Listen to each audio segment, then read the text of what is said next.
Hello everyone, it's Kari back again with you on the channel, and today I have a really fun seasonal card to share. We're going to make a full shaker card. This is the seasonal icons stencil from Missing Stamps, and look, they've got some St. Patrick's Day ones and Easter on there, and I really wanted to make a St. Patrick's Day card. It's coming right up. So I've got this hug in a mug layering stencil as well, and we're going to use the seasonal icons with the hug in a mug stencil and add our own icons to these little mugs. So to start, I'm going to tape down my panel. This is an A2 card panel, so it's 4 1/4 by 5.5 inches. And I've got some shades of green here that I thought would be fun to use, and I'm going to just start with the lightest green and ink on some of that light green ink. This will create our mugs for us, and you can see they're really nice and light. And I want to have the handles for the mugs, so what I'm going to do is take a smaller brush and I'm just going to ink on those handles. I'm not going to mask off those other designs. And I think some of those other designs would be cute to use here and there as well. So you could do that too. But I found that that lighter ink wasn't showing up very well on the little handles, so I went in with the darker green, and I'm just avoiding the designs. So just getting those handles. So now once I have that, I'm going to go in with a little bit of iced spruce for the ones that have a little bit of like steam coming out of them. So I just use the iced spruce on those. Now I'm going to go in with the seasonal icons, and I'm taking just the one that has the clover on it or the little shamrock. You know, there's a difference between shamrocks and clovers, I'm learning. So a 4-leaf clover is a clover, and 3-leaf can be called shamrocks, I guess. I think that's what it is. Correct me if I'm wrong in the comments below. So I'm going to take some of those, and then I've got this one that has 3 little clovers on it. So I'm just kind of picking and choosing which mugs I think they'll look good on. And that's pretty cute right there. And I think I'll add a little bit more though. So I want to cover all these mugs with either shamrocks, clovers, or there is a horseshoe in these as well. So I'm going to use that one too. But you can see I'm just kind of deciding where these are going to look good. Now, lucky horseshoe. Is it facing up or facing down? I had to look it up. Some believe that when the horseshoe faces up, it catches all the luck and holds it inside. And some believe when you put the horseshoe face down over a doorway, it drops all the luck onto you as you're passing through the doorway.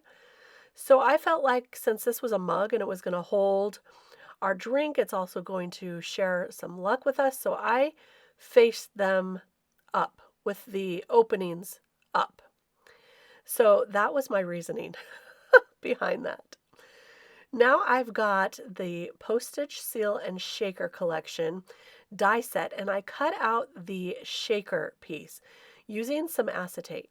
Now this does create a little bit of a score line, which is sort of hard for me to see. I had to hold it up to my face there.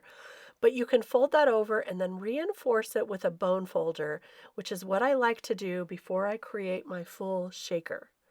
So I'm just going to reinforce each of those score lines and then check to make sure my panel fits in the actual container here. It was just a little tiny bit too wide. So I'm going to trim off the smallest amount here. See, it was just like less than 1/8 of an inch maybe. And now I'm going to retry it, and it fits perfectly. And it's going to be nice and flat. One of the reasons I love this Postage, Seal, and Shaker collection to create your own shakers is because it's nice and flat. Sorry, I got a call there right in the middle of our voiceover. Now what you want to do is put some really strong score tape on each of those tabs of the acetate. And I press it down with my bone folder to make sure it's nice and secure. And then we're going to close 3 of those sides up, but only 3. But before I do that, I like to take a really old dryer sheet that I keep in my craft room, and I like to just rub it across the inside of that acetate, and so that my sequins are not going to have static cling against that acetate. So that's a little trick, but it is a very old dryer sheet. It still works for my static.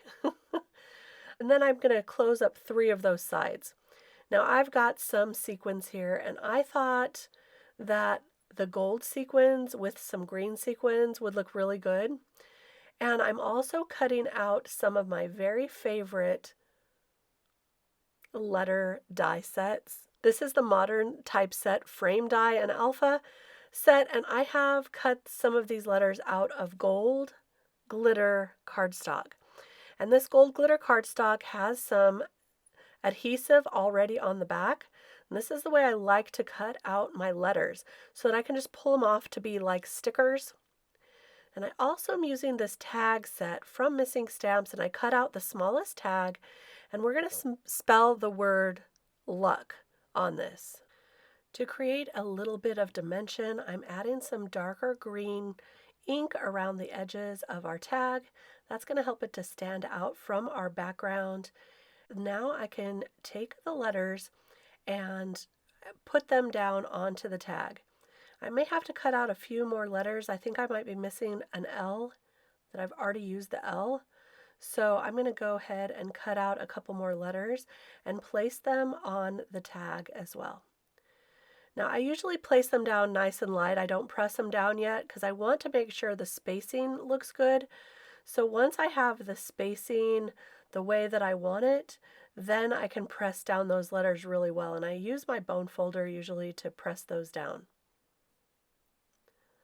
So there we go. This is going to look so cute on there. I'm just going to add a little bit of twine to that tag, and I'll cut off the extra ends there. But I think that twine really does add a little something. I'll just trim that, and now we can go ahead and add our sequins and start finishing this card. So I'm going to pour a little bit of the gold sequins in, some gold and some yellow in there, and then I'm going to pour in some of my green sequins. There we go. And that's going to look pretty good. I'm going to shake them all together.